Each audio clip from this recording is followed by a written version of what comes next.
به نام خالق هستی، کسی که به عدالت و برابری و حفظ کرامت انسان امر نمودند. خدمت شما عزیزان بیننده برنامه گفتگو هر جای این کره خاکی که هستید عرض سلام و ادب دارم و امیدوارم که سلامت و سرحال و پر امید باشید. بله عزیزان هموطن، وطنی که ما داریم سرشار از تمام نعمتهای خدادادی و همچنین ژئوپلیتیکی که داره متاسفانه به ویرانه تبدیل شده. در یک کلام میتونیم بگیم به زندان مدرنی، تازه مدرنم نه، به زندانی تبدیل شده که ما با شکنجه های متنوع جسمی و روحی روبرو هستیم و آنچه هم که داریم، حالا خیلی دور نریم و از کسی هم گلایه نکنیم، از خودمون گلایه کنیم، چون آنچه که حالا وجود دارد از ماست که بر ماست و اگر بخوایم تغییری ایجاد کنیم، این قاعده قرآنی و این سنت خدادادی که در کون قرار داده در کره زمین به نسبت انسانها، ان الله لا یغیر ما بقوم حتی یغیروا ما بانفسهم. ما از خودمون باید بپرسیم چه چیزی رو میخوایم و تا خودمون رو در اون رده از تغییر قرار ندیم و تغییر ندیم که برسیم به اون شایستگی، به اون مکانتی که همان آرزو رو داریم، اون آرزو هم به واقعیت تبدیل نمیشه. خب سوال اینه، با ویرانه‌ای که امروز در دست ماست، آیا این ایرانی که امروز در دست ماست وارد مرحله گذر شده یا هنوزم جمهوری به اصطلاح اسلامی فرصت بازتولید خود را در ابعاد مختلف دارد؟ خب آیا بحران اصلی کشور ما هم خود جمهوری خمینی یا این که سیستم های چند دهه اخیر یک نگاه غیر انسانی رو به هموطنان خودشون که به شهروندان خودشون و به هموطنان ما و ماها داشتن؟ خب برای گذر از این وضعیتی که ما داریم، چرا حتی حالا به خارج هم نگاه کنیم، بخشی از اپوزیسیون آماده نیست مثلا روی حق تعیین سرنوشت یکسان و مساوی به نسبت هموطنان و ایرانیان نگاه کنه؟ آزادی، عدالت، دموکراسی، حقوق بشر مثل اینکه خاص برای یک قوم، یک مذهب، یک حزب سیاسی، یک طایفه تعیین و تعریف میشه. خب چه آلترناتیوی رو ما میتونیم برای آینده داشته باشیم تا از همه این خطوط تبعیضی که ما برای خودمون کشیدیم و نتیجه شده این ویرانه و این زندانی که امروز ما داریم، چطور میتونیم به اونجا برسیم و چه آلترناتیوی مطلوبه؟ از دموکراسی صحبت میشه. پروژه دموکراتیک ایران چیه؟ آقای خمینی اومد گفت اسلام. خب حالا بنده به عنوان یک مسلمان که به اسلام نگاه میکنم، البته قرائت و خوانشی که ازش دارم، انسانها برادر و در راستای برابر بودنش و حفظ کرامتشون باید کار بشه، ولی اسلام آقای خمینی شد اینی که ما میبینیم.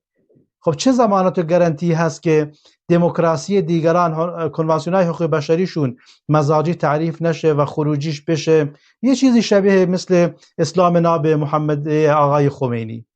این پروژه دموکراتیک چیه؟ این سوالات و سوالات دیگری رو از مهمان عزیز و ارجمند برنامه که امروز در خدمتشون هستم میپرسم. جناب آقای کاگ عبدالله مهتدی، دبیر کل حزب کومله کردستان، یکی از سیاستمداران سرشناس ایرانی و یکی از رهبران ملت کرد.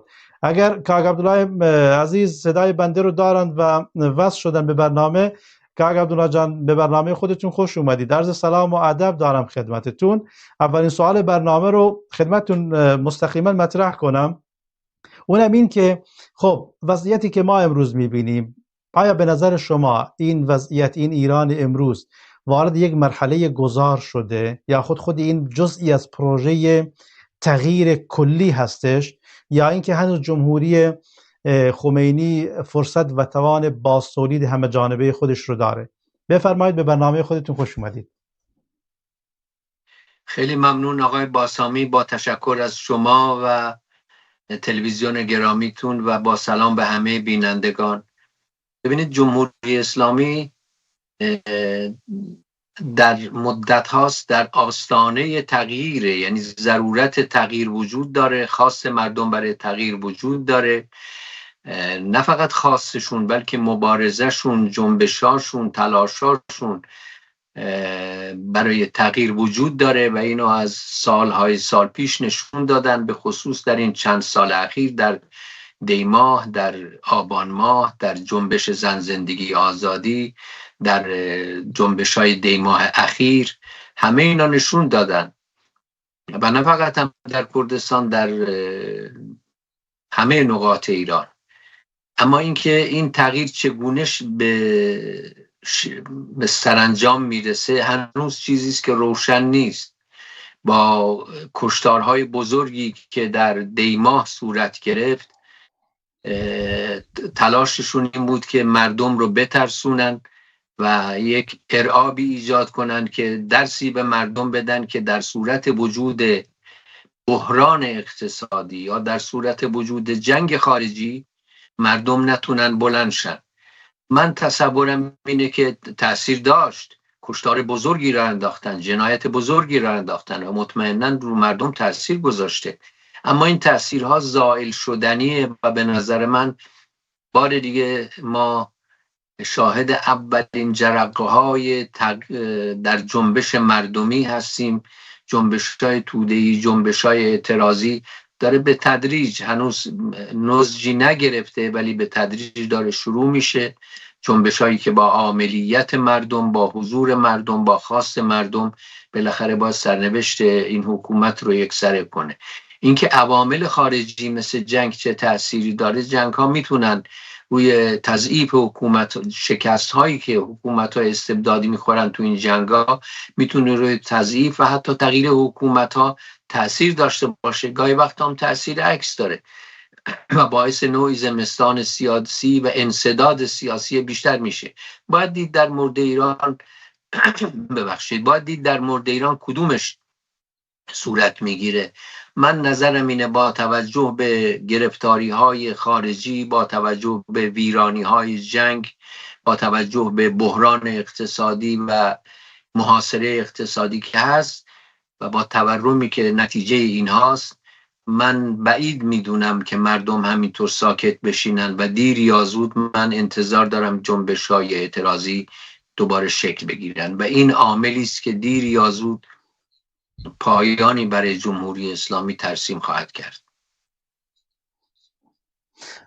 بله، خب حالا رژیم جمهوری خمینی به عنوان یک رژیم ایدئولوژیک بسیار تمامیت خواه و عصر حجری قابلیت جوابگویی به خواسته های جامعه رو در ابعاد مختلف خودش نداره و خود این یعنی راه خودکشی تدریجی و مسئله وقت جدایی از تمام مسائل. خب این ورشکستگی اقتصادی، عرضم به حضور شما استبداد سیاسی و غیره که وجود داره، این خروجی این نگاه تک حزبی و نگاه تمامیت خواهانه هستش. حالا سوالی مطرح میشه جناب آقای استاد عبدالله مهتدی، یعنی اگر بخوایم به عنوان به ریشه‌ای به مسائل نگاه کنیم، یعنی سطحی نباشه، شخصا این رو فقط ما بیایم جمهوری خمینی رو ببینیم و این رو اصل مشکل ببینیم، تا اندازه سطحی میدونم این مسئله رو. حالا اگر بیایم ببخشید یک کمی عمیق‌تر به مسئله نگاه کنیم، آیا به نظر شما به عنوان یک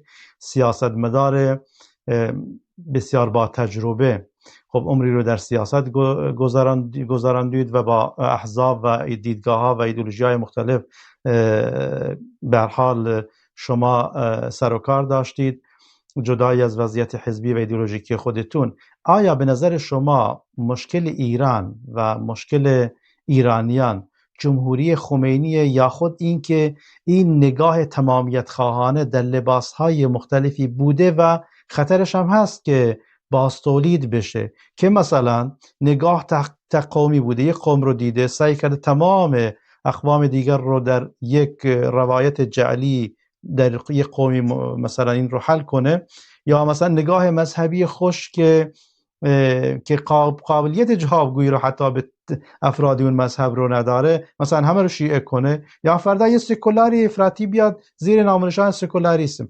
به نظر شما اصل مسئله کجاست؟ اصل مشکل کجاست؟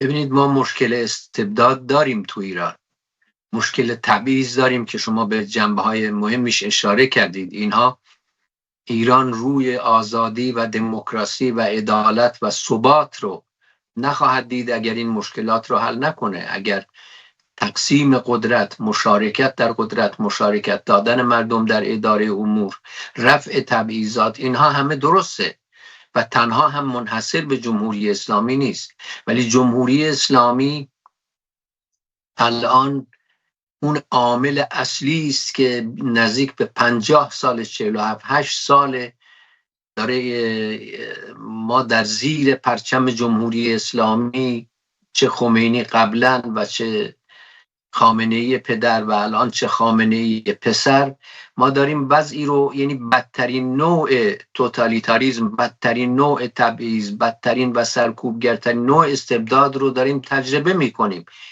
هدف اصلی بایستی برچیدن این نظام و تعویض این حکومت با یک نظام مردمی و آزادیخواه و دموکرات باشه که درش این تبعیضات دیگه جایی پیدا نکنه. ولی این ضمانتی نیست که بعد از این هم ما هیچ نوع استبدادی نخواهیم داشت، هیچ نوع تبعیضی نخواهیم داشت. این یه پروسه طولانیه، یه مبارزه است، یک بار برای همیشه نیست.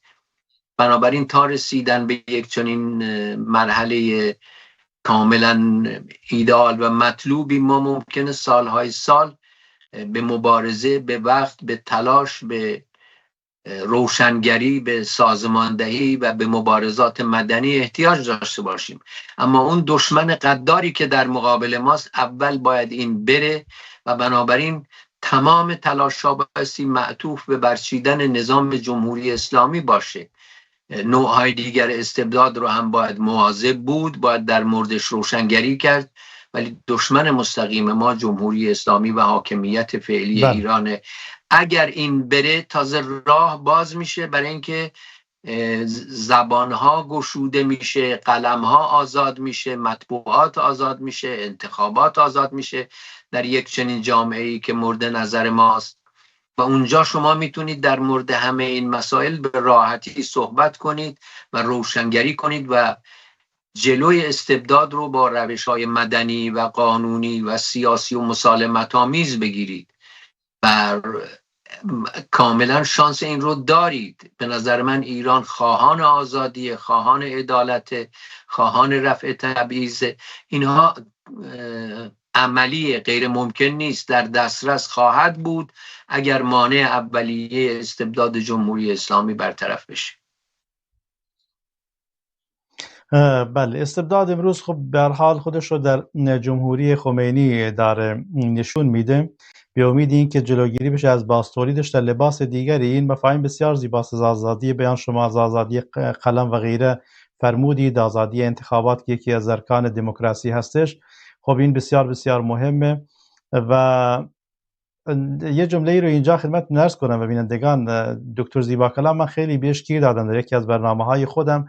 خب گفتم شما از انقلاب مشروطیه به دنبال دموکراسی میگردید، خب روز به روز به استبداد میرسید، اونم گاهن به عصر حجریش. مشکلتون چیه؟ گفت دموکراسی هم چون میترسن ازش. کی میترسه؟ اونایی که هژمون خودشونو دارن. خب حالا سوال اینه جناب آقای محتدی عزیز، چرا با وجود این شما این آنچه رو که میفرمایید حقیقتا یک آرزوست، ما آرزومندیم که این وضعیت درست بشه و این وضعیت هم بدون هماهنگی و یک نوع تفاهم و توافق میان مردم ایران و علل خصوص نیروهای سیاسیش شکل نگیره، این تقریبا به یک خواب و خیالی تبدیل میشه. سوال اینجا مطرح میشه چرا بخشی از اپوزیسیون ایران هنوز مثلا حاضر نیست درباره حق تعیین سرنوشت به شیوه یکسان میان مردم ایران ازش صحبت کنه؟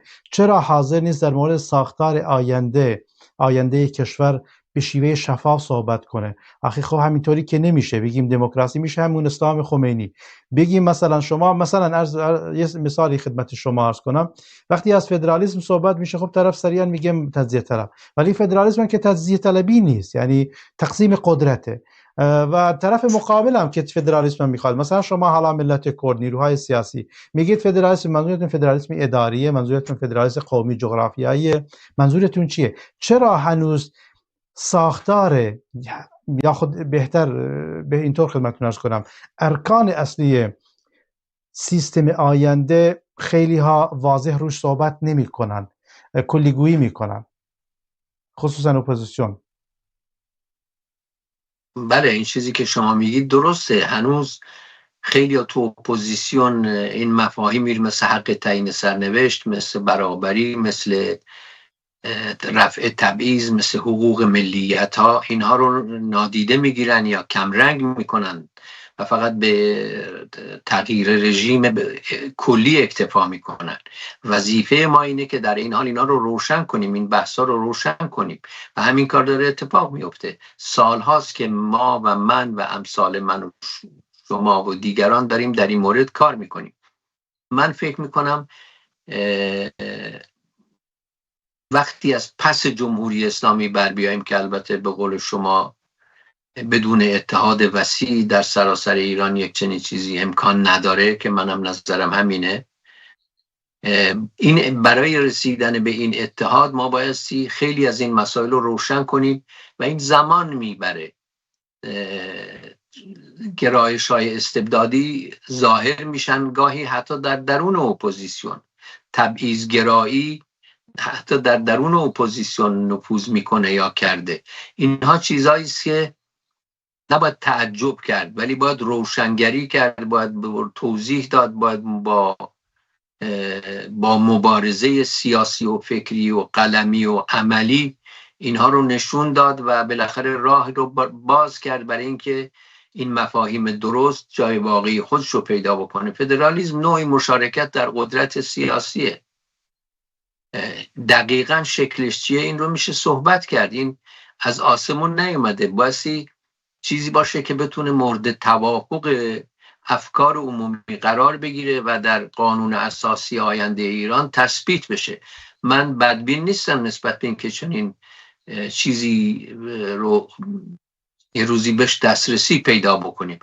از امروز تا اون روز کار ما توضیح، روشنکری، نقد گرایش‌های استبدادی در درون اپوزیسیون و در کل جامعه ایران و راه باز کردن و راهگشایی برای نشون دادن این واقعیت که تبعیض‌ها از جمله تبعیض‌های ملی و ملیتی و اتنیکی و جنسیتی و مذهبی و اینها باید از بین بره و من فکر میکنم میتونیم در این مورد کارهای کمی نشده. ما شاهد پیشروی‌هایی در این زمینه هم هستیم. در گذشته 10 سال 20 سال پیش ممکن بود این مفاهیم کفر به حساب بیاد، تابو به حساب بیاد. الان این مسائل گفته میشه و همه میشنون و خیلی وقتا با مدارا، حتی اگر مخالف باشن با مدارا باش برخورد میکنن. بنابراین ما راه دیگه ای جز این تمرین دموکراسی در قبل از تغییر رژیم هم ما باید تمرین دموکراسی در درون خودمون بکنیم. بله، البته میخواستم سوالی رو بپرسم، شما جوابشو دادید و اونم اینه که بدون بازتعریف مرکز، این که بازتعریف مرکز به چه معنا؟ به این معنا که سیستم، ما حکومت و سیستم رو اشتباه میگیریم، ولی خب حالا بیایم سیستم اینه که چارچوب کلی مدیریت کشور ترسیم میشه، قانون اساسیش واضحه، بعد حکومت ها میان و میرن، احزابن، هر کسی رأی آورد میاد و میره، مردم انتخاب میکنن. ولی این سیستم که این مرکز بدون این که دوباره خودش رو تعریف کنه با مردم ایران در بعد ملی، اونجا ملل مختلفی که زندگی میکنن در این جغرافیا، عقاید سیاسی و مذاهب متنوع وجود دارند و شما هم ستم جنسیتی رو روش اضافه کردید و همچنین نگاه محیط زیستی دقیق و علمی، بدون تعریف کردن اینها به شیوه دموکراتیک و اکادمیک غیر ممکنه، یعنی ما بتونیم به جایی برسیم. حالا سوال دیگه مطرح میشه، اونم اینه که خب برای این که بیایم این بازتعریف ها روشن بشه، این مکونات مختلف جامعه حقشون زیر گرفته نشه، حقوق یکسان و مسئولیت یکسان، ما این فرمول رو در بعد اجرایش داشته باشیم، سیستمی که این رو تایید کنه، ضمانت کنه و پشتیبانی قانونیش کنه. آلترناتیو شایسته، خب چه آلترناتیوی هستش که بتونه مثلا یک قرارداد دموکراتیک، حقوق بشری، سیاسی رو شکل بده که ما بتونیم این رو داشته باشیم و این چه اندازه میتونه این آلترناتیو همسو باشه، همسو کار کنه در بعد نیروهای خارج و داخل. شما یه جایی فرمودید عملیت مردمه و این بسیار بسیار مهمه و مردم ایران اصل مسئله هم هستن، تغییر بعد از اونجا بیاد. خب تا از کلیگویی بیایم از دموکراسی و حقوق بشر، اینها چطور میشه یک آلترناتیو جمع و جور که بشه خطوط سیستم یعنی در کلیات خودش روشن بشه برای فردای ایران، که کم کم همانطور که شما فرمودین یه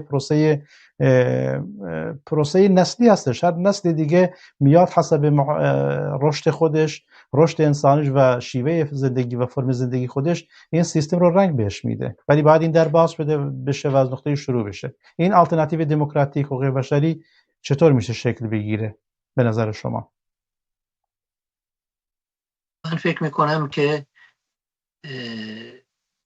اگر در مورد آینده دارید صحبت میکنید دیگه، در مورد قانون اساسی آینده دارید صحبت میکنید، منظورتون به نظر من چند تا مسئله در موردش بایستی ما رعایت کنیم، این در نظر بگیریم. یکی این که این قانون اساسی آینده ایران بایستی خانایی داشته باشه با اصول حقوق بشر و معاهدات بین المللی در زمین حقوق بشر، در زمین رفع تبعیض، در زمین کودکان، در زمین توسعه اقتصادی پروتکل‌های بین المللی پذیرفته شده وجود داره، در زمین حقوق اجتماعی، در زمین حقوق زبانی و فرهنگی، در زمین رفع تبعیض‌های مذهبی. اینا همه استانداردهای پیشرفته بین المللی در این مورد داریم. ما بایستی قانون اساسی تدوین بشه در نهایتاً در ایران بعد از برچیدن این نظام. قانون اساسی بایستی تدوین بشه که با این پیشرفت‌های جامعه بشری همخوانی داشته باشه، با اونا تناقض نداشته باشه. دو اینه که ما بایستی تنوع و تکثر داخلی جامعه ایران رو بشناسیم و بپذیریم، نه تک زبانی، نه تک ملیتی، نه تک مذهبی چیزی نیست که بتونه ایران رو تعریف کنه و به درستی واقعیت متنوع جامعه ایران رو در خودش بیان بکنه. من قبلا هم جای دیگه هم گفتم اگر فرض بر این باشه که تعریف ایرانی کسی است که زبانش فارسی و مذهبش شیعه است، به احتمال قوی بیشتر از نصف جامعه ایران رو شامل نمیشه. بنابراین اینها رو باید عوض کنیم. این تبعیضات مذهبی باید از بین بره، تبعیضات ملیتی و اتنیکی باید از بین بره.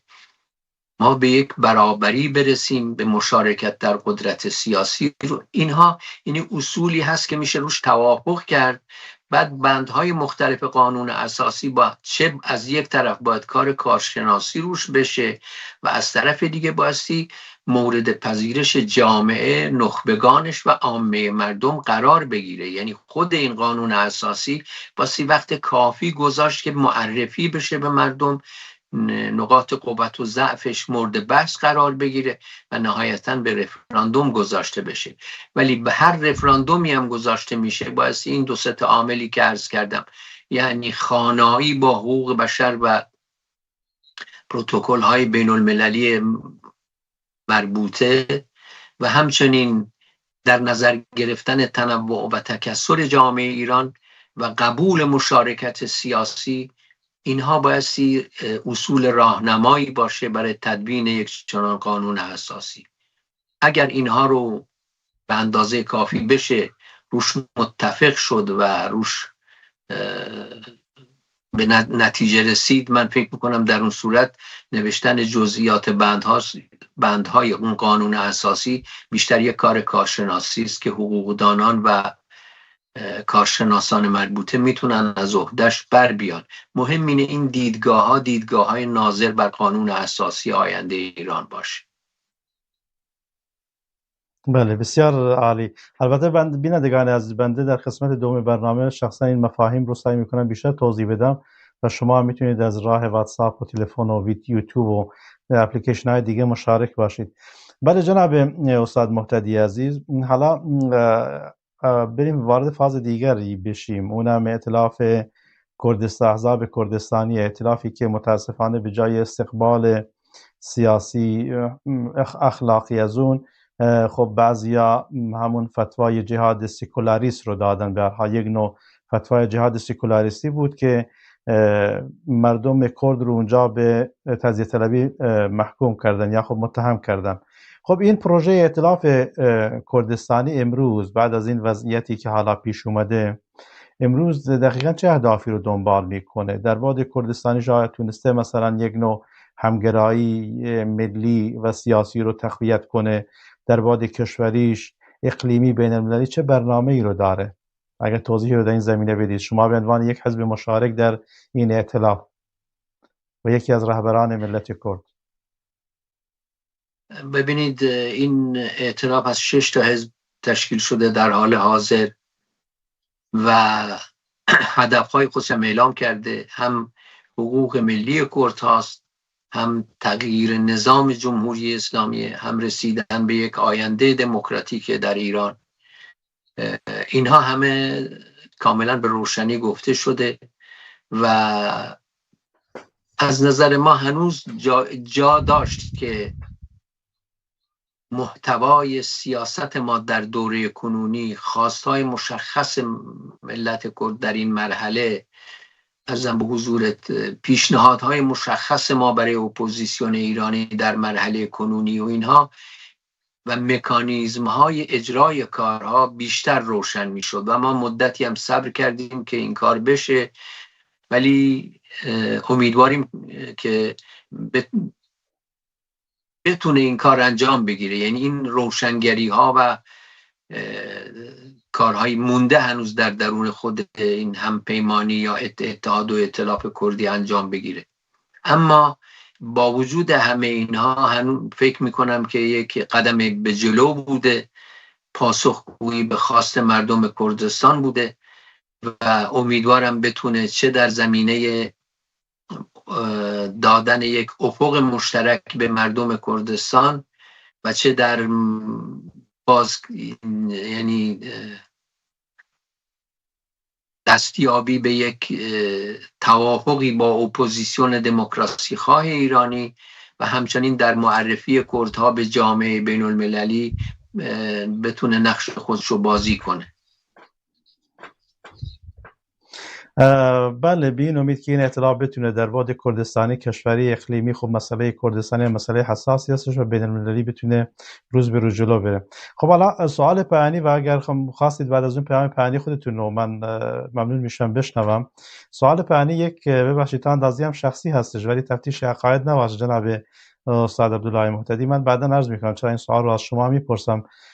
اونم اینه که شما در یکی از برنامه‌های عمق میدان بود در صدای آمریکا از خب تجربیات خودتون فرمودید و شما هم یک سیاستمدار با تجربه هستید، دنیای سیاست رو جزئیات و گوشه هاش رو دیدید، تجربه کردید.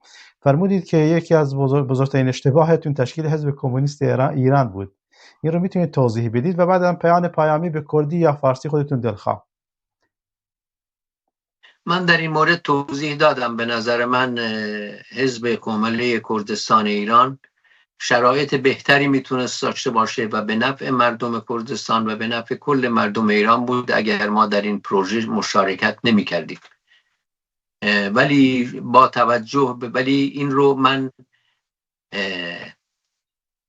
از روی این کاری بود کردیم، از روی حسن نیت، از روی انقلابیگری، از روی تلاش برای نجات جامعه ایران. یعنی غرض و مرضی در کار نبود ولی تحلیل درستی نبود، اقدام درستی نبود و البته از 26-7 سال پیش ما این کار رو یعنی این تصحیح رو به عمل آوردیم و بنابراین الان این بیشتر مسئله به تاریخ دیگه پیوسته. بله خب ممنون میشم پیام پایانی شما رو بشنوم. 1 دقیقه 2 دقیقه هر چقدر که خواستید. شما فرموده بودید نیم ساعت میتونید در برنامه خودتون شرکت بفرمایید. زبان کردی فارسی انتخاب با خودتون بفرمایید. بله سر اجازتان من به زمانی کردی دەدوێم. هیوادارم خەڵک ئەو گەرم و گوڕی و هیوا و دڵخۆشی بە سەرکەوتن بەرنەدەن. پێیان وانە بێ کە ئەگەر شەڕی ئێران و ئەمریکا تەواو بووە پرسی خەڵکی ئێران و پرسی کورد بڕاوەتەوە ورد داهاتوویەکی گەشی هەیە. ئەم ڕژیمە لە قەیرانێکی چار هەڵنەگردایە، درەنگی ئازوو چ بە قەیرانی نێونەتەوەی و خارجی بێت، دەرەچی بێت، چ بە هەڵسانی خەڵکو و اعترازاتی جەماوەری بێت، ڕێگەیەکی دیکەی نییە. و بۆیە من پێم وایە دەبێ خەڵک بێهیوانە بن، سەر و دڵخۆش بن. ئەمن پێم وایە گۆڕانکاری زۆری پێناسیە کە جارێکی دیکە گۆڕانکاری و گۆڕانکاری مثبەت و باش ڕوو دەکاتە ئێرانەوە و هیوای سلامەتی و سەرکەوتنم بۆ هەموو تێکۆشەرانی کوردستان هەیە. بەڵێ زۆر سپاس کاک عەبدوڵڵا بۆ بەشداری بووتان لە بەرنامەی ئەمڕۆی گفتوگۆ، سەرکەوتوو و سەربەرز بن. ئێوە بەخوای گەورە سپێرم، خواتان لەگەڵ. بەڵێ عەزیزان بینەندێ و سپاس بۆی بەش قوربانگیان، سەر چاوان خواتان لەگەڵ. بەڵێ عەزیزانە بینەندێ، هەموەتەنانی عەزیز، هەر کۆجایین کورەی خاکی که هەستید، امیدوارم دوباره سلامت و پر امید باشید.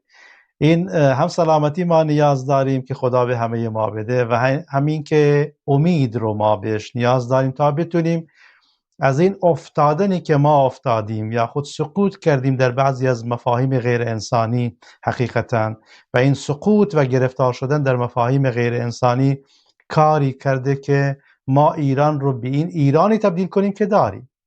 این مفاهیم غیر انسانی کجاست؟ این مفاهیم غیر انسانی مثلا نگاه غیر انسانیمون در بعد تکثر ملی. ما هنوزم با این که یکی بلوچه، یکی کرد، یکی عربه، مثلا یکی ترکمنه، که همه اینها هم جزء اهل سنت ایران هستند، البته عربهای عزیز از عربستان ایران کم کم دارن برمیگردن به اهل سنت، و شیعه هم که باشن خب مسلمان، شیعه و سنی. من شخصا جای تأسف میبینم که ما در این وضعیت گیر افتاده ایم، یعنی جنگ نرم یا خود سخت شیعه و سنی رو داشته باشیم، و اینم یکی از پیامدها و نتایج نگاه تفرقه انگیز و مذهبی یا خود طائفه گری حاکم بر تهران بوده که این رو خب بر ما تحمیل کرده، کاری کرده که مسلمان سنی دیگه صداش بلند بشه، بگه آقا جان من به خاطر عقیده‌ای که انتخاب کردم به عنوان مسلمان و عقیده مذهب مثلا اهل سنت و اهل سنت رو دارم، چرا باید مثلا مورد تبعیض قرار بگیرم؟ یکی از این نگاه ها. خب آیا این نگاه غیر انسانی نیست که ما بیایم به خاطر اعتقاداتمون هم دیگر رو زیر بگیریم؟ سوال مطرحه و نتیجه این سوال در بعد فکر و کار سیاسی شده اینی که ایرانی که ما امروز میبینیم. برای همین شما مثلا در بعد قانون اساسی شما سنیتون به تبعیض بر علیهش نهادینه شده، کسی هم ککش نمیگذه بگه آقا جان چرا مثلا چرا سنی نتونه رئیس جمهور کشور بشه؟ مثلا چرا اهل سنت نباید مثل دیگرانی که عقاید مختلف خودشون رو دارن، مساجدشون، مدارس دینیشون، نویسندگانشون، انتشاراتشون و تجمعات و انجمنهای فرهنگی، مذهبی و غیرشون آزاد باشه؟ چرا دهنها بسته هستش در راستای این که احقاق حقوق این قشر از مردم ایران بشه؟ قشرم که چه عرض کنم 30%، اقلیت حداقل 30% کشور. چرا سکوت؟ چون ما در اسارت نگاه غیر انسانی هستیم. و حقیقتا مشکلم وقتی جمهوری اسلامی میاد، سیستم قبلی بوده، سیستم آینده میاد، تا روزی ما نتونیم به عنوان مردم ایران از این نگاه های غیر انسانی خودمون رو رها کنیم، یک نگاه انسانی دقیق داشته باشیم، ما نمیتونیم کشور رو رنگین کنیم به یک کشوری که انسانیت از اون به هر حال در بعد سیاست، کردار، رعایت حقوق، حفظ کرامت انسان به نمایش گذاشته بشه. در نمونه دیگه ای رو براتون بیارم. چرا کسی از روز اول ککش نگزید فتوای جهاد بر علیه مردم کرد صادر شد؟ تازه برعکسش هم نیروهای ایدئولوژیکی از هر جای ایران، بعضی جاهای خصوصا مناطق شیعه نشین، خب به اسم دین و به اسمهای دیگر، به اسم دین و به اسم ایران، به اسم اسلام و به اسم ایران سرازیر شدید. اونجا هم کشته شدید هم کشتید. یکی از کی کشتید؟ هموطنان، مردمان خودتون. خب ضررمند اصلی کی بود؟ کرد بود، فارس بود، شیعه بود، سنی بود، ایران و ایرانی بود. چطور میتونیم از این نگاه عبور کنیم؟ جنگ بر ترکمن صحرا خیلی کم ازش صحبت میشه. در اون زمینه چی؟ چرا اون جنگ بر اونجا تحمیل شد؟ مشکل با ترکمن ها چیه؟ ترکمنن اهل سنتن. نگاه غیر انسانی، نگاه فاشیستی، نگاه نجات پرستانه، نگاه تمامیت خواهانه. خب خیلی وقت بلوچستان یه ویرانه ای بوده. چرا کسی کش نگزید که بگه چرا آقا جان این قسمت از وطن من به ویرانه ای تبدیل شده؟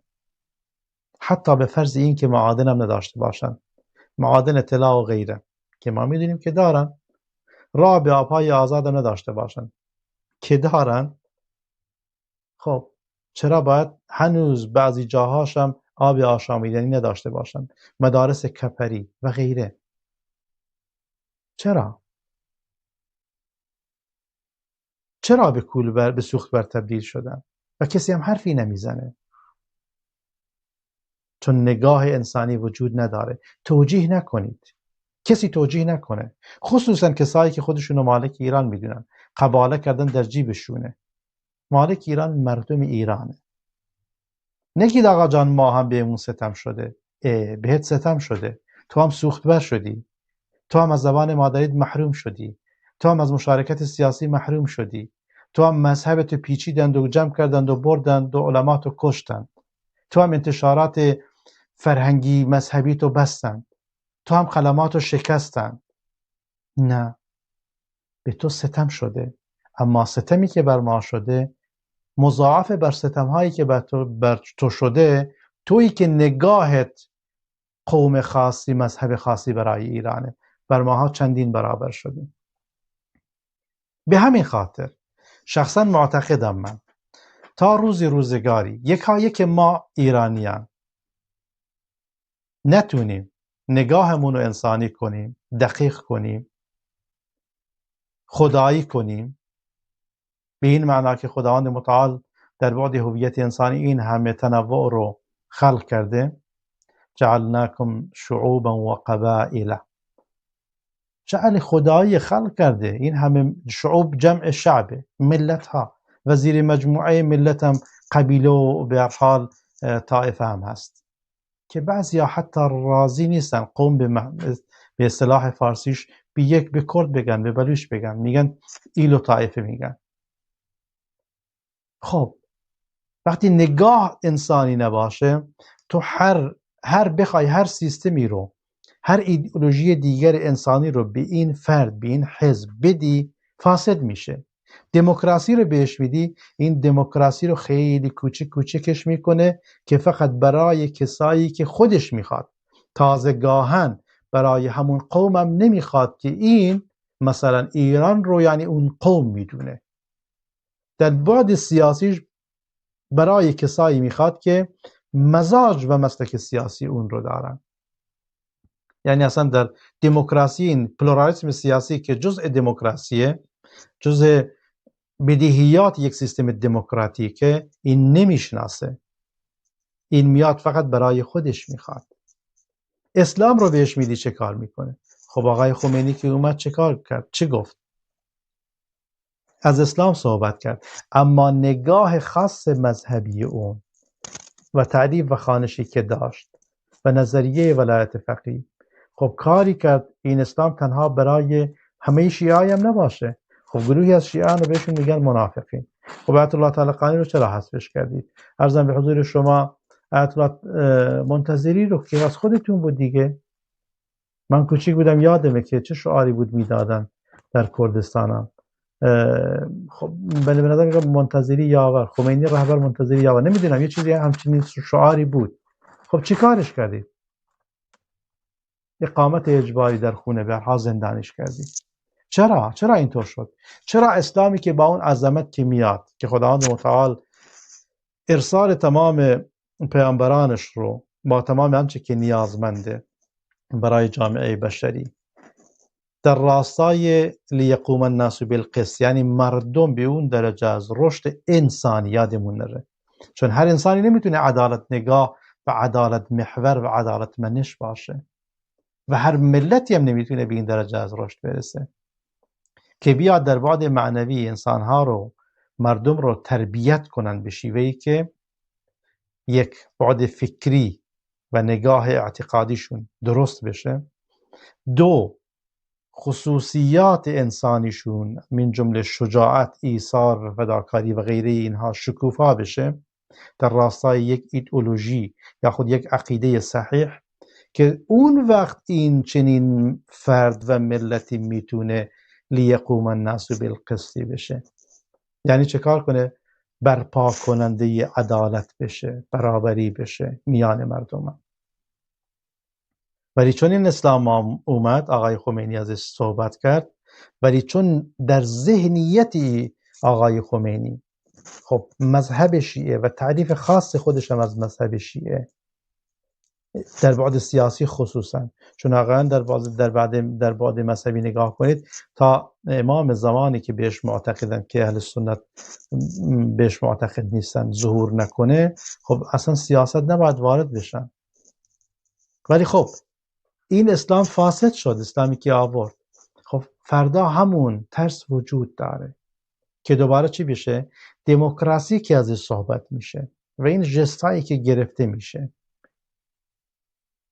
و حقوق بشری که ازش صحبت میشه که چندین کنوانسیون حقوق بشری و کنوانسیون های الحاقیش وجود داره. عرضم به حضور شما حقوق قشری وجود داره، حقوق کودکان و غیره، همه اینها گزینشی باشه.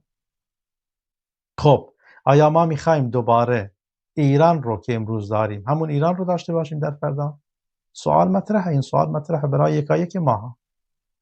خب چطور میتونیم و این سوال هم یکایک ما باید بهش جواب بدیم، چطور میتونیم ما فردا ایرانی رو داشته باشیم که در ابعاد مختلف خودش افقهای روشنتر انسانی رو برای ما به نمایش بگذاره؟ حالا من سوالاتی رو که از جناب آقای استاد مهتدی پرسیدم به عنوان یک سیاستمدار سرشناس که اکثریت مردم میشناسنش به هر حال به سبب کوشش‌هایی که کرده و سعی و تلاش‌هایی که داشته، که در بعد کشوریش هم مثلا در وقت خیزش ژینا سعی کرد با مردمانی سعی کنه در روی حداقل‌هایی بشه ائتلافی صورت بگیره و ایشون هم مورد هجومی قرار گرفتن، ولی خب سعی خودش رو کرد ولی موفق نشد. چرا؟ و این عجیبه، این چرا رو باید حقیقتا بهش جواب بدیم. و عجیبیش چیه؟ عجیبیش اینه همه از دموکراسی صحبت میکنن. حالا برو هر کسی رو شما پیدا میکنی و حتی در داخل هم امروز گاه و بیگاه صداهای بلند میشه و همه از حقوق بشر صحبت میکنن، اما عجیبیش اینه که با وجود این دو رکن اساسی در ادبیات یا در گفتارمون، حالا من نمیگم در برنامه سیاسی، در گفتارمون یا یک ظاهر اعتقادی که به خودمون گرفتیم، این دوتا هست، ولی این دوتا نمیتونه ما رو راهنمون کنه برسیم به جایی که خطوط اصلی، من همیشه این رو میگم، یا خود چهارچوب اصلی سیستم آینده رو ما ترسیمش کنیم. خب چرا؟ مشکل کار کجاست؟ مگه همه نمیگیم دموکراسی، همه نمیگیم هم حقوق بشر؟ خب مشکل کار کجاست؟ مثل این میمونه، حالا یه تجربه به هر حال تازه دم دستمونه، مثل همین اسلام آقای خمینی میمونه، ربطش بدیم، چون مشکل این سطحی بهش نگاه نکنیم، ریشه یابی کنیم مسئله رو. خب آقای خمینی گفتن اسلام، خب ما میبینیم در اسلام دیگه کسایی که الفی از دین بلدن خب میدونن اسلام نیومده که مثلا قومی رو، عرب رو بر عجم ارزم به حضور شما ترجیح بده، نیومده مرد رو بر زن ترجیح بده، نیومده سفید رو بر سیاه ترجیح بده، نیومده حاکم رو بر محکوم ارزم به حضور شما برتری بده. اومده همه اینها رو چیکار کنه؟ همون لیقوم الناس بالقسط، همه اینها عدالت در میانشون نهادینه بشه تا بتونن به اون درجه از رشد برسن دیگه، بشن برادری انسانی، برادری به معنای حقیقی اونجا لمس بشه. سفید هر چی میخواد برای سیاه هم بخواد، عرب هر چی میخواد برای خودش، به عنوان مسلمان میگم، برای عجم هم بخواد. حالا عجم تمام ملل دیگر، فارس و کرد و بلوچ و ترک و ترکمن و نمیدونم تمام ملل مسلمان، مالزی و اندونزی و همه اینها و کسایی که در غرب مسلمان شدن، ملل آفریقایی، همه اینها روی کره این زمین وجود دارن، برای اونا هم بخواد. الناس پیامبر فرمود مثل دانهای شانه. دانهای شانه چقدر برابرن؟ پیامبر خدا صلی الله علیه و آله فرمود الناس یعنی مردم، یعنی انسان ها، مردمان، نگفت مسلمان ها. ولی با این وجود و این مانیفستی هم که ما از صحبت میکنیم چیزی نیست فقط مثلا مثل بعضی از مانیفستا روی کاغذ مونده باشه، در بعد کرداری ما یک نمونه عملی رو ازش نداشته باشیم. حالا من این جناب آقای مهتدی به طیف چپ متعلق بودن، حالا نمیدونم کم و بیش باشن یا خود نه، شاید به نظرم من ایشون رو تعریف نکنم ولی به نظرم یک سوسیال دموکرات خودش رو معرفی کنه. ولی خب مثلا کمونیسم، چندین فرقه از کمونیسم وجود داره، ولی تابع خود لنین هم که در شوروی سابق اومد، بلشویکا که تزارها رو با قتل عام هایی که انجام شد و خب بلشویکا اومدن، لنین اومد، خود لنین دیگه، لنین یکی از خب مبدعین کمونیسمه که خب سعی کرده این رو پیشرفتش بده، جدای از مارکس و در مسئله تاریخی و فلسفه هگل و اینا رو نگاه کنیم. خب اونم نتونست کاری بکنه. این شوروی با این همه پیشرفت نظامی که داشت، آیا برابری اقتصادی، خصوصا مسئله تضاد طبقاتی که این ایدئولوژی روش کار میکنه، مسئله برابری جنسیتی، به کجا رسید؟ هیچ. ولی اسلام رسید به یه جاهایی. البته اسلام، من شخصا با تعریف آنچه که امروز به عنوان اسلام سیاسی شناخته میشه، من این رو یک نوع مزاج میدونم، مزاج گروهی. این دین نمیدونم درش درست است، درش هم نادرست وجود داره. مفاهیم برای شخص بنده مهمه. مثلا لیقوم الناس بالقسط، چقدر شما این پیام دینیتون میتونه مردم رو هوشیار کنه، ناس، مردمان، که بتونن برابری رو برپا کننده برابری در میان خودشون باشن، عدالت باشن. این مفهوم برای بنده مهمه. مفهوم آزادی عقیده برای بنده مهمه. حقیقتا خدای به این بزرگی فرموده لا اکراه فی الدین، در این که شما دین رو اختیار کنی هیچ اکراهی وجود نداره. خب توی که میای به اسم دین میخوای زورکی بر من تحمیل کنی، خب تو مخالف قرآنی. خدا به پیامبرش میگه فما ارسلناک علیهم حفیظا، به پیامبرش میگه فذکر انما انت مذکر لست علیهم بمسیطر. این آیات آزادی عقیده نیست چیه؟ اصلا تفسیر نمیخواد. یا به پیامبرش میگه چی؟ ولو شاء ربک لجعل الناس امه واحده. خب اگر پروردگار تو، این به پیامبر خدا میگه، اگر پروردگار تو میخواست همه رو در بعد عقیده یک امت واحده قرار میداد، نداده. چرا؟ چون اختیار دست خودمونه، انتخاب کنیم. این مفهوم برای بنده مهمه. آیا شما میای آزادی رو ازش میگیری انسان به عنوان فرد و گروه یا خود نه؟ دیگه اسمی رو که یدک میکشی برای من مهم نیست، چون سلب آزادی یعنی سلب اختیار از انسان، یعنی سلب قوه تمیزی که خدا به این انسان داده که ازش استفاده کنه، به کار بگیره، انتخاب کنه، بعد در مقابل انتخابش مسئوله. تو ازش میگیری یا خود نمیگیری. و این فرمایش حضرت عمر، از کی میخواید انسانها رو به بردگی، بندگی، عبودیت بکشونی در حالی که مادرانشون اونها رو آزاده زاییدن؟ این پروسه آزادی از همون جا شروع میشه. آزاده زاییده شده، به این آزادی هم حقشه انتخاب کنه. این مفاهیم برای بنده مهمه. خب حالا به اسم اسلام تو میای اینا رو برعکسش میکنی، خب شخصا به عنوان مسلمان باید مخالفم. خب چرا؟ میخواستم به اونجا برسم. چرا آقای خمینی نتونست با مسلمانان اهل سنت بسازه؟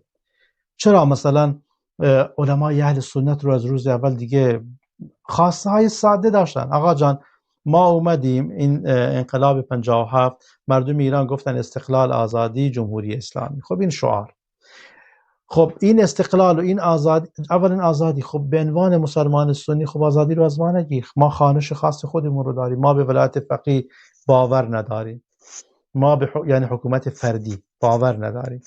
یکی از سوره های قرآن اسمش شورا هستش و حتی ملوک و پادشاهانی که در میان مسلمانان بودن همیشه از راه شورا و شورایی اومدن، یعنی انتخاب مردمان به شیوه مستقیم یا غیر مستقیم.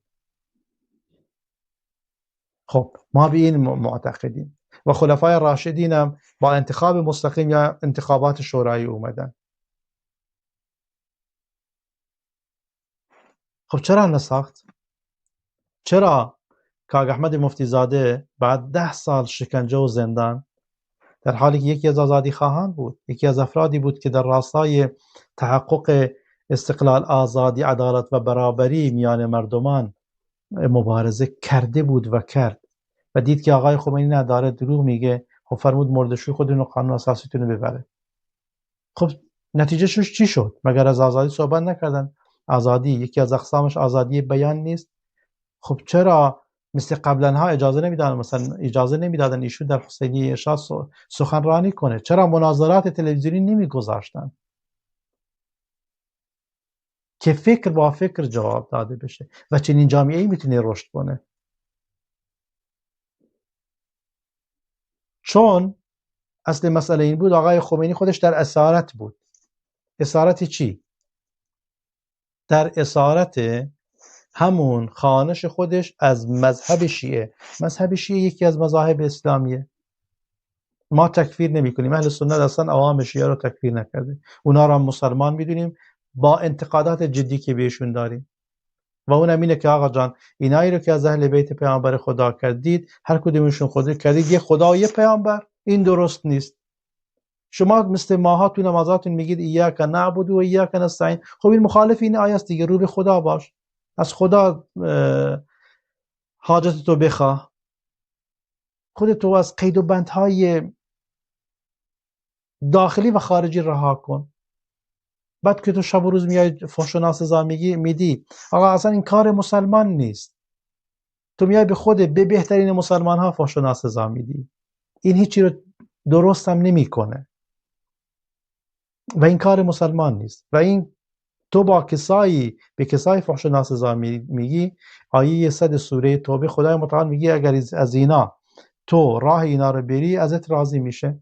السابقون الاولون من المهاجرین والانصار والذین تبعوهم باحسان الی آخر آیه. خب برید بخونید آیه 100 سوره توبه و تو میای فحش میدی، در حالی که اصلا مسلمان نباید فحاش باشه،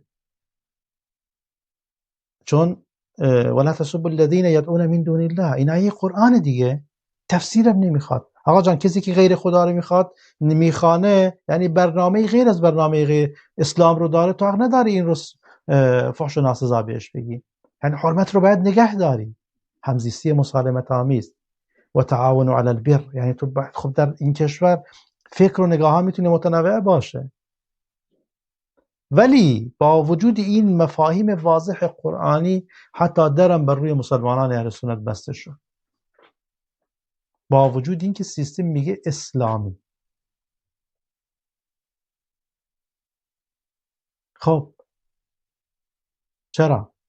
چون آقای خمینی در اسارت خانش خودش از مذهب شیعه بود و این خانشش هم از مذهب شیعه حتی کاری کرد که بسیاری از شیعه ها رو در بعد فکر و سیاست از سیستم جدا کرد. در این آخر دیدیم دیگه کروبی و موسوی و این آقایان دیگه و آقای هاشمی رو چه کارش کردن دیگه، اینا از بطن همون خانشان بودن، تحمل نکردن و کار به جای رسید. خب مردم شیعه دیگه، عوام شیعه، قوم شیعه دین رو شناختن، دین خودشون رو. میبینیم امروز بیشترین اسلام ستیزان از کجا هستن؟ خب جواب بدید. حالا من نمیخوام این اهانت رو، این رو به اهانت حساب نکنید، ولی بیشترین اسلام ستیزان و بسیار افراطگرا هم هستن، از کدوم قوم هستن؟ در بعد مذهبی و در بعد ملی. خودتون برید نگاه کنید. تازه در غرب هم که هستن، خب غرب چه بخوایم چه نخوایم تونسته نمونه موفقی رو در بعد حکومتداری نشون بده و این نمونه موفق هم در بعد حکومتداری نتیجه شده یک نوع نهادینه کردن عدالت نسبی، یک نوع پیشرفت مادی، پیشرفت علمی. به طرف اینجا فحش و ناسزا میده. بر کی؟ بر هموطن خودش. چرا؟ چون مثلا فارس نیست کرده، میگه به کرد ببخشید، به کرد میگه بز کوهی. خب خمینی میگفت جن. خب بیا با این ایدئولوژی ها بساز. اینم میگه دموکراسی، اونم میگفت اسلام. یه تماسی از شما رو نگه ندارم. عزیز بیننده سلام بر شما، بفرمایید حرف خودتون رو بزنید، من این سوالی رو نمیکنم. الو سلام، خسته نباشی. سلام بر شما، بفرمایید. ببخشید استاد، ما از افغانستان به ایران زندگی میکنیم. بله. بعد الان تو حسینیه هستیم. بله. 4 سال میشه اینجا. اهل سنت میگم به دین ما مثلا چیزی نداره.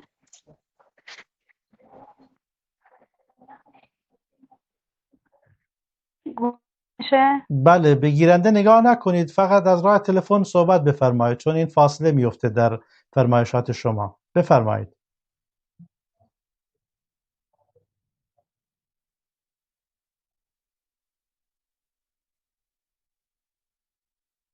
بله، قطع شدید. خب از افغانستان بودید و از اهل سنت. مهم نیست به هر حال سنی هستی شیعه هستی، ولی امیدوارم خب به شما هم ستم نشده باشه. برگردیم به موضوع برنامه‌مون. بله. خب در خارج هم طرف از چی صحبت میکنه؟ از دموکراسی صحبت میکنه، ولی خیلی راحت میگه آقا جان، میگه هم قرآن هم اسلام همش فدای ایران. خب 30% جامعه ایران، حداقل من از جامعه اهل سنت صحبت کنم، مسلمانی، ما هم به اسلاممون افتخار میکنیم. یعنی چی فدای ایران؟ یعنی چی؟ مثلا قربانی، شما میخواید قربانی کنید، بعد میخواید از راه قتل عام 30% کشور ایران رو بسازید؟ عزیزان هموطن، فکرمون رو بیاریم. به هر حال افلا تعقلون آیه قرآنه. بعد خب بز کوهی به مردمان کرد یعنی چی؟ یعنی چی؟ خب بلوچی، عربی، ترکمنی، ترکی، کردی گفت فدرالیسم، تجزیه طلبی یعنی چی؟ همه اینها فتوای کشتار شماست. چه بخوای چه نخوای، فردا در ایران به عنوان مسلمان این شعارهای نفرت انگیز، تفرقه انگیز، ضد انسانی و شرارت افکن در میان جامعه، این میشه فتوای قتل تو ملیت های غیر فارس، ارزم به حضور شما، انگ یا خود اتهام تجزیه طلبی، خب دیگه گفتن بز کوهی، خب دیگه قربانیش میکنن، هیچی نمیمونه، اینم کشتار توه. و شما هم در میان ملت فارس، چون پلورالیسم سیاسی بهش اعتقادی وجود نداره، اگر با این مزاج سیاسی نسازی، تک نگاه کردن در بعد سیاست، تو هم قربانی میشی. خب یه خش میگیری، میگی چی میگی تو؟ میگه دموکراسی، حقوق بشر. خب بیا با چه زبانی باید صحبت بشه؟ باید این فردیه، یا خود این نگاهیه که گروهی از مردمان رو در طلسم خودش گرفته. خب طرفم میاد اصلا شک و شیک میاد چه کار میکنه؟ 1 متر زبانش هم بلنده، میاد چه کار میکنه؟ ازش هم دفاع میکنه، سعی میکنه یک نوع استدلالات فرعونی هم براش بیاره. که ارزم به حضور شما همه اینا توجیه میشه. نه اون رئیس این گروه مثلا مطلع نیست که این شعارات داده میشه، این رژه ها میرن، این گفتار نسبت به گروهی از هموطنان هست. خب دیگه چه رئیسیه؟ من که بر تشکلی که مسئولشم اگر نظارت در کلان مسائل نداشته باشم، چه رئیسی که هستم؟ چطور میتونم اگر یه تشکل صغیر رو کوچک رو در مقابل ایران که کوچکه، هر حزبی رو نگاه کنید در مقابل ایران هیچ چی نیست. خب من اگر نتونم یک گروه رو یک گروه سیاسی رو دقیق مدیریت کنن، خصوصا با توجه وضعیتی که کشور ما داره، کشوری که استبداد زده هستش، کشوری که تکثراتش به جان هم همیشه افتاده اند یا خود این که به عنوان تهدید معرفی شدن، پروژه آسیمیلاسیون و ذوب کردن تدریجیشون بوده و وضعیت بسیار بسیار بحرانیه. نتونم مدیریت آرام دقیق داشته باشم، هدفمند، اهداف کوتاه مدت، اهداف دراز مدت. چطور میتونم در آینده ایران رو با این همه بحران، ببخشید ابر بحران، چطور میتونم مدیریتش کنم؟ مدیریت شدنی نیست. دلیلش هم همانطور که عرض شد کلیگویی هایی که گفته میشه برای مخدر کردن مردمانه. ولی سوال اینجاست، آیا مردم ایران شما به خودتون یعنی به اینها اجازه میدید که مخدر بشید؟ ببخشید اگر ما دوباره مخدر بشیم یعنی از اینمون سواری بگیرن مقطعی، دوباره میشه چی؟ با سولید همین ویرانی در لباس دیگه. خب ضررمند کیه؟ ضررمند ایران و ایران. خب راه چاره چی؟ از خودمون باید بپرسیم دیگه. خب آقا جان تو نمیگی دموکراسی؟ خب چرا دهن طرف رو میبندی؟ چرا برش مرگ میفرستی مثلا؟ مرگ بر ملا یعنی چی؟ خب علمای اهل سنت، حالا شما، من مرگ بر هیچ کس رو قبول ندارم و ما ارسلناک الا رحمتا للعالمین، من پیام من رحمته. خب کسی هم جرمی مرتکب شده، یک قوه قضاییه مستقل، دادگاه صالحه، حق دفاع از خودش رو طرف داشته باشه، بیا چیکار کنه؟ اونجا دادگاهی بشه و در پروسه گذر یک نوع عدالت انتقالی رو کم و بیش سعی کنیم تضمین کنیم در بعد سیاست، چارچوباش رو ترسیم کنیم. من نگاه شخصا بنده اینه. ولی مرگ میفرستی، خب مرگ یعنی چی؟ یعنی صادر شد حکم اعدام تو. خب آیا ما با صادر کردن حکم اعدام همدیگر میتونیم این کشور رو بسازیم؟ میتونیم قدم در راستای همین دموکراسی که جستش گرفته میشه؟ چون عیبه دیگه تو امروز در غرب هم زندگی کرده باشی و زندگی بکنی، تحصیلات هم داشته باشی تو غرب، از دموکراسی هم دیگه حتی حرفش هم نزنی، خب دیگه این یک نوع شرم‌آوره، ببخشید، یا حقوق بشر رو. اینا همش دیگه جسته، کلی گوییه، مخدر کردنه. خب دوباره سوال مطرح میشه که ما چطور بتونیم این پتانسیل سیاسی در میان نیروهای مختلف، شخصا من خب اگر تضادی رو یا خود با برنامه سیاسی جریانی مخالف باشم، این مخالفتم رو یک مخالفت دموکراتیک حقوق بشری میکنم. یعنی اولا مرگ برش نمیفرستم، به آزادی بیان و فکر و اندیشه و حزبش معتقدم که حقش رعایت بشه. بعد به یک نوع گفتمان اکادمیک اخلاق مدار با اون جریان معتقدم که خب چرا نگاهمون متفاوته، چطور میتونیم به یک کلیاتی برسیم یا خود به روی حداقل های تفاهم کنیم برای آیندهمون. اما جریانی که جریان حذفی باشه، جریانی باشه که نگاهش انسانی و فاشیستی و فرعونی باشه، چنین جریانی قابل گفتگو کردن نیست، چون خودش در رو میبنده. شما چطور میتونی با جریانی مثلا وارد گفتگو بشید ادبیاتش مرگه، ادبیاتش قربانی کردن خدا و پیامبر و قرآن، به حرف خودش ایران، یه خدای وهمی رو به اسم ایران برای خودش درست کرده، دیروز پریروز به اسم اسلام بود، هر کاری رو انجام میدادی شما وا اسلاما سر میدادن. آقای جلالی زاده رو در نظرم زمان خاتمی بود کی بود کرده بودن هیئت رئیسی مجلس. خب یه سنی هم بره اونجا، خب چه کار میتونه بکنه؟ هیچی. ولی خب ظاهر کفن پوشان گفته بودن میریم تظاهرات و چطور جواب فاطمه زهرا رو روز قیامت بدیم که یه سنی ناصبی شده رئیس مجلس. خب با این نگاه تو نمیتونی بسازی، نمیتونی گفتگو کنی، باید نگاه خودش اول دقیق کنه. خب طرفم امروز با اسلاما میگفتونه، بعد حالا با ایران هم میگه. چی شده این وایران ها؟ مگر چی شده؟ ایرانی که شما امروز ما داریم، شماها کوچکش کردید در بعد جغرافیایی، جست و تهمت به ما نزن، برو تاریخ بخون. بیشترتونم خب در بعد علمی مشکل دارید. عرضم به حضور شما مگر طرف چی میخواد؟ حق خودشو نمیخواد؟ یا اینکه قباله به اسم تو جیبت، ایران ملک تو و دیگرانی که هستن تو شعب الله المختار هستی، یعنی قوم مختار خدا دیگه. خدا تو رو انتخاب کرده به عنوان قوم برتر و دیگران دیگر رعیتت هم هستن. رعیت به عنوان به تعریف عصر حجریش، البته فرعونیش، خب خادمن و هر وقتی خواستی یکی رو قربانی میکنی. وقتی تن به رعیت دادن عصر حجری فرعونی نمیده، وا ایرانا تجزیه شد، اومدن کشور رو لت و پار کردن. ویرانه‌ای که ما امروز داریم حاصل فکر و اندیشه و سیاست شما هست.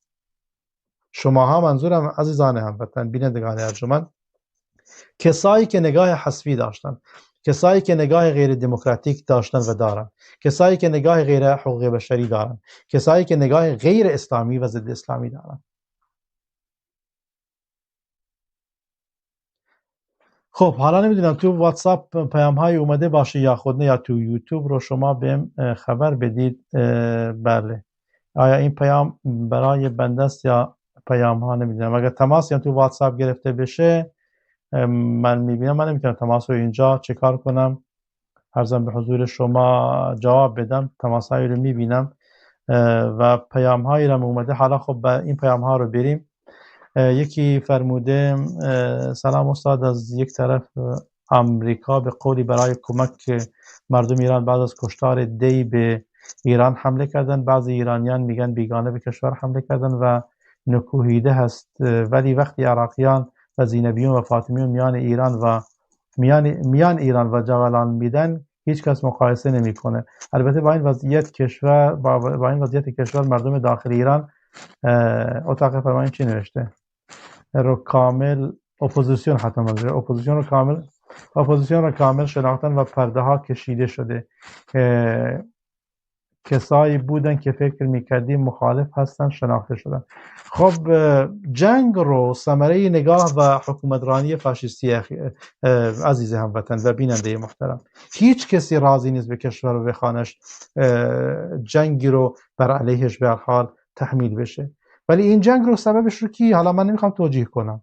خب شما حالا جمهوری آقای خمینی، بهترین اصطلاح جمهوری خمینیسمه، خب این با مردم خودش مشکل داره، با مردم منطقه، کشورهای منطقه مشکل داره، با نظم بین الملل مشکل داره، یک تهدید همه جانبه تبدیل شده. خب میان میزننش. خب شب و روز تو میگی مرگ بر فلان و علان، ما که دستمون نمیرسه. البته نخواستیم، اهل سنت نخواستن مرگ بر ضد ولایت فقیه، کشت و کشتار، چون ما جنگ داخلی رو سببی میدونیم در راستای چی؟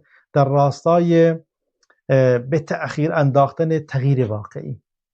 به همین خاطر ما چنین کاری رو دست بهش ندادیم، ولی خب دیگران ازت قبول نمیکنن دیگه. اما این جالب بود، این همه زینبیون و عراقیون و فاطمیون و غیره و حشد شعبی تو ایران میان. من اصلا کلیپایی رو دیدم در تهران چه کار میکنن، باور بفرما تنهایی خودم شرم میکردم. خب سکوت چرا؟ سکوت نیست، چون آزادی سکوت هست، چون آزادی بیان وجود نداره. مردم نمیتونه حرفشونه بزنن. آزادی بیان دهنها بسته است، قلمها شکسته است. چرا؟ چون سیستم فاشیستیه. سوال اینه آیا ما میخوایم این آزادی بیان رو در آینده داشته باشیم یا خود نه؟ چگونه؟ خب بعدی رو بریم اتاق فرمان. تماسایی رو که گرفتی تو واتساپ من نمیتونم وصل کنم. اتاق فرمان این همه تماس هست، چرا وصل نشده؟ خب این چی نوشته؟ سلام، شب بخیر استاد، یه سوال داشتم. ما از اهل سنت هست. بله، حالا یه تماس هست اینجا، تماس های اومده قطع شده. خب این تماس رو بگیریم. سلام بر شما بیننده عزیز، بفرمایید. بعد میرم خدمت پیام های واتساپی. بفرما عزیز هموطن. سلام بر شما، بفرمایید. استاد ارجمند، ما در این بحران تاریخی دو راه حل بیشتر نداریم. یا باید شبیه پیامبر که یک عرب و عجم را با هم برابر دانست.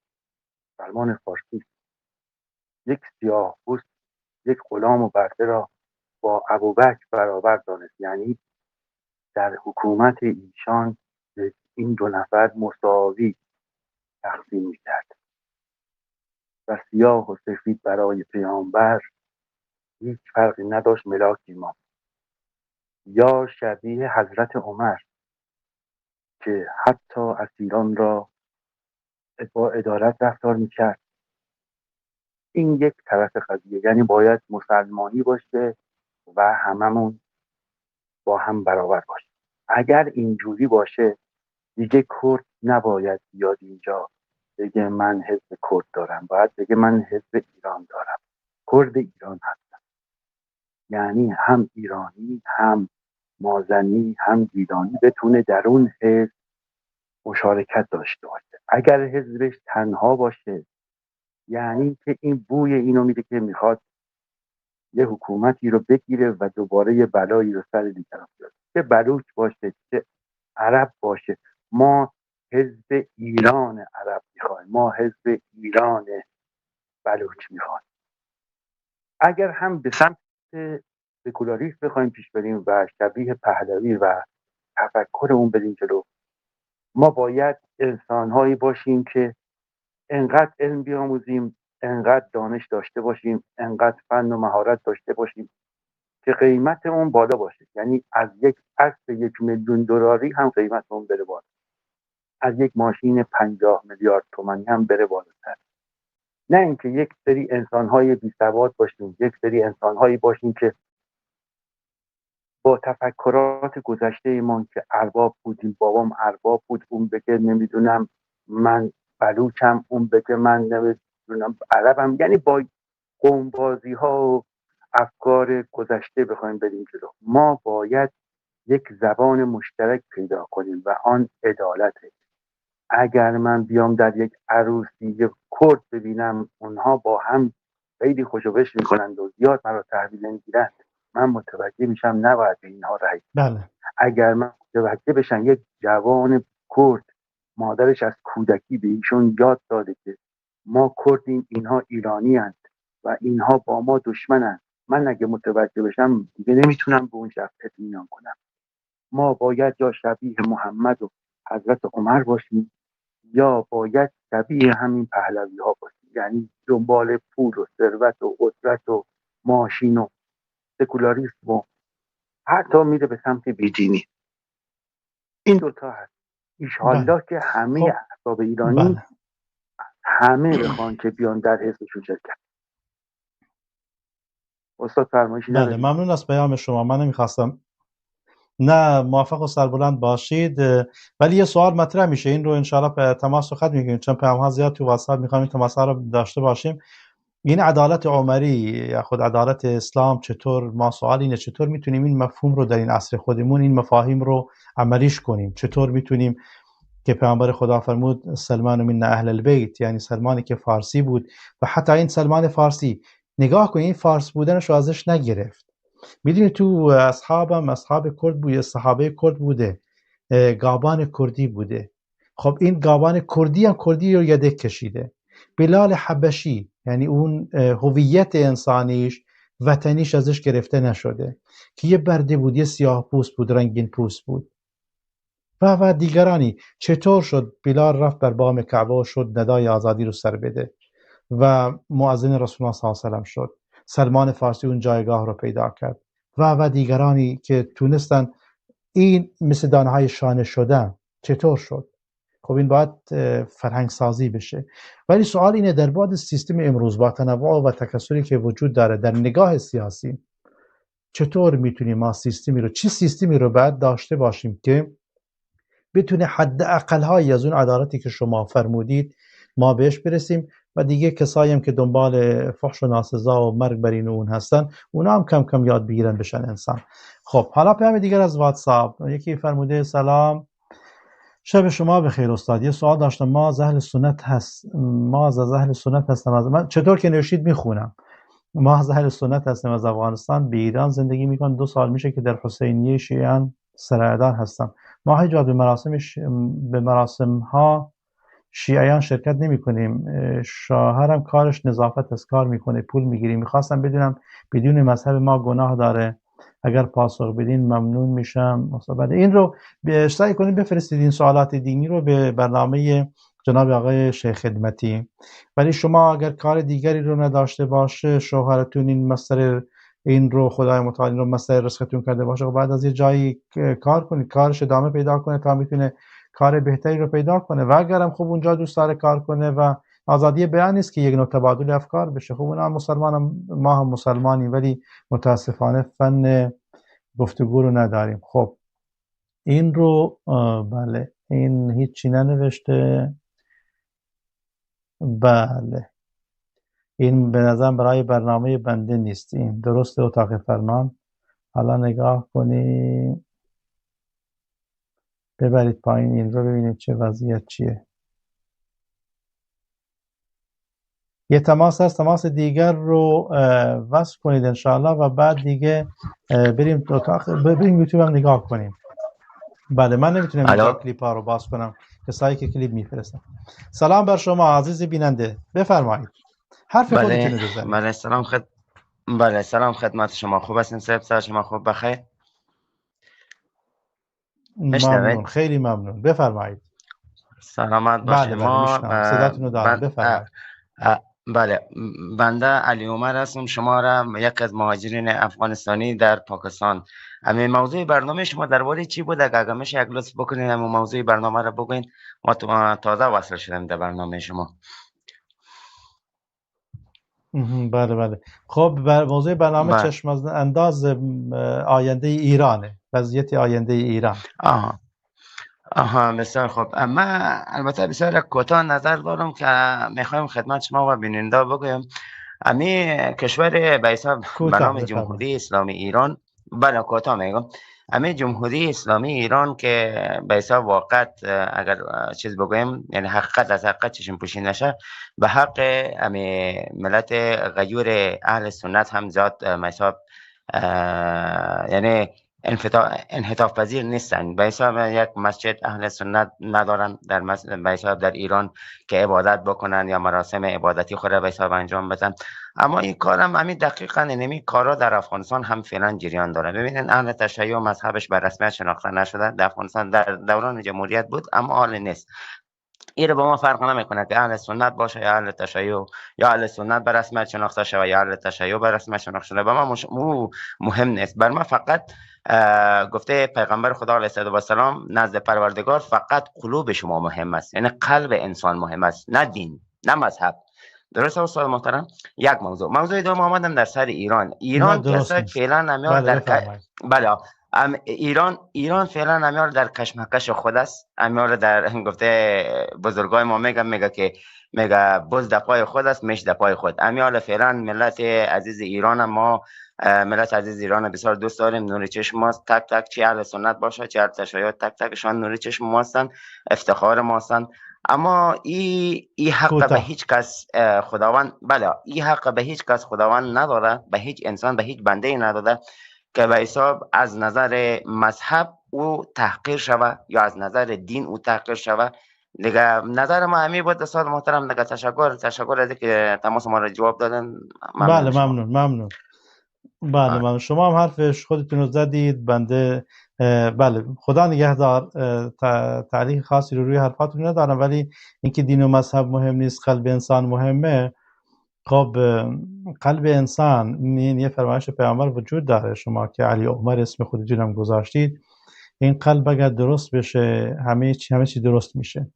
خب این قلب مکان ایمانه، یعنی شما میرید یک فکر و ایده و ایدئولوژی رو میخونید، بعد دیگه که اقناع عقلی شدید این تو دلتون جا میگیره. تو دل هر فکری که جا گرفت یعنی دیگه به شیوه تمام و کمال در بعد فکر و روحی روانی این انسان به اون مسلک معتقده. و وقتی چنین چیزی رخ داد، این آنچه که در قلب انسان شده، فکر و ایدئولوژی و نگاه به زندگیش یا خود جهان بینیش، این میاد دیگه حرکت‌های ما رو از کوچک و بزرگش اینها رو تنظیم میکنه. مثلا یه مسلمان چرا یک کاری رو انجام نمیده؟ میگه این حرامه. چرا این کار رو انجام میده؟ میگه این واجبه. چرا اون رو انجام میده و خب براشم مهم جز مباحاته؟ چرا این رو دوست داره انجام بده؟ این مستحبه، اجر بیشتر میخواد. چرا از یک کاری که حرام نیست ولی دوری میکنه میگه این مکروهه، خوب نیست؟ چرا این همه این 5 فرم احکام، حکم ها از کجا صادر شد و چرا این انسان تبعیت میکنه؟ خب ایمان تو دلش جا گرفته. ایمان چطور تو دلش جا گرفت؟ فعلم انه لا اله الا الله. انسان اقرا، انسان با علم خب رفته مطالعه کرده، به این قناعت رسیده، بعد دیگه انتخاب کرده و تو دل افتاده و این دلم حرکت میده انسان رو به جلو. جهان بینیش از فاز مانیفستی تئوری میاد وارد کار و کردار میشه. بله خب حالا تو یوتیوب عزیزانی، بله پیامک بوده سلام و رحمت خدا بر شما هم باد که سلام کردید. من از بلوچستان میبوسم روی برادران مظلوم کردم را. بلوچ و کرد و همه ایرانیان در بعد انسانی برادران، در بعد کشوری هموطنن و در بعد عقیدتی بلوچ و کردم برادران، چون هر دو اهل سنتن و این دو ملت اهل سنتن. بیشترین ستم ها برشون شده، یکیشون شده سوختبر، یکیشون شده کولبر و دو منطقه زیبای ایران، کردستان و بلوچستان هم شده به یک نوع ویرانه تبدیل شده به سبب این نگاه فاشیستی و نگاه های عقیم غیر انسانی. بله فرمودی سلام دوست دارم. علیکم السلام. یکی هم فرموده به نظر این فارسی نباشه، من نمیتونم اینو بخونم. خب حالا اگر واتساپ پیامی بود و داخل فرمان خبر بدید. من میخوام به یک نوع جمع‌بندی هایی برسم و از زنی که تو واتساپ تماس گرفتم من نمیتونم هیچ تماسی رو وصل کنم. عرضم به حضور شما بله گلایه نداشته باشید شما هم. خب جنبندی، من هی میگفتم و عرض کردم نگاه غیر انسانی، نگاه غیر انسانی اصل مسئله اینه. حالا چطور میتونیم نگاهمون انسانی کنیم؟ عزیز هموطن، یه بیننده ای از عدالت رسول الله صلی الله علیه و سلم و از عدالت عمری که خب قبل از آمدن پیامبر خدا صلی الله علیه و سلم خب مسلمان نبود ولی به کسی تبدیل شد فاروق امت، جدا کننده یک نوع معیار چه عرض کنم، یک نوع در بعد کرداری حق و باطل رو جدا میکرد. نه خودش این رو از کجا آورده بود؟ این ایمانی که در دلش جا گرفته بود شد کردار. ایشون شدن فاروق، جدا کننده حق از باطل، شدن مجری عدالت. اصلا مجری چه عرض کنم؟ عمر یعنی خود عدالت در بعد انسانیش که نگاه میکنین. داستان زیبا رو که دارید شما هم میدونید، یک قبطی رو میارن با پسر عمرو عاص، یکی از اصحاب پیامبر بوده و والی خودش بوده، مصر به اون عظمت خونا رو در یک دادگاهی میکنه و اون جمله زیباشو که میگه و میگه نه تنها تو رو زده، خب خودش هم بزن، پدرش هم بزن. نگفتین قبطیه، نگفتین خیر خودیه، خیر خودی نکرد شهروندانشو. این ابولؤلؤی که براش جشن میگیرن تو کاشان، ما میدونیم که شما جشن عمر کشون دارید تو کاشان. شرم این شما جشن عدالت کشتن رو دارید، جشن عرضم به حضور شما رشد فساد همه جانبه رو دارید میگیرید. شما با خودتون، با انسانیت خودتون مبارزه میکنید. ولی با این ابولؤلؤ حضرت عمر آزادی بیان داشت، آزادی کار داشت، کار خودش میکرد که در نهایت در نماز اومد و بسیاری از مسلمانان رو زخمی کرد، شهید کرد و حضرت عمر هم شهید کرد. چرا اینطور شد؟ چون نگاه انسانی دقیق بود. خیلی ساده که بگیم. خب حالا دیگرانی که میان از دموکراسی صحبت میکنن، از حقوق بشر صحبت میکنن، چطور میتونیم نگاه منتقل کنیم، انسانیش کنیم؟